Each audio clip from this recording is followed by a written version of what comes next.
বন্ধুরা, তোমরা এখানে একটি রাজকুমারকে এবং একটি রাজকুমারীকে দেখতে পাচ্ছ, যারা জাদুর সাহায্যে আকাশের মধ্যে ভেসে বেড়াচ্ছে।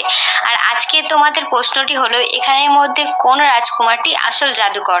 আমি তোমাদের ভাবার জন্য কিছুক্ষণ সময় দিচ্ছি।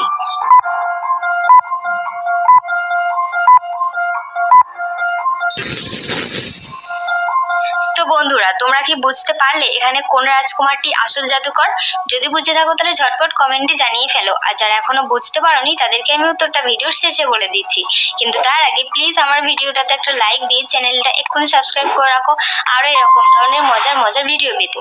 তো বন্ধুরা, এখানে সঠিক উত্তরটি হলো এ নাম্বার রাজকুমারটি আসল জাদুকর। কারণ তোমরা একটু এ নাম্বার রাজকুমারীর হাতের দিকে খেয়াল করে দেখো, তার হাতের আঙুলে একটি জাদুর আংটি রয়েছে। কিন্তু বি নাম্বার রাজকুমারটির হাতে কোনো আংটি নেই। অর্থাৎ এর থেকেই বোঝা যায় এ নাম্বার রাজকুমারটি আসল জাদুকর।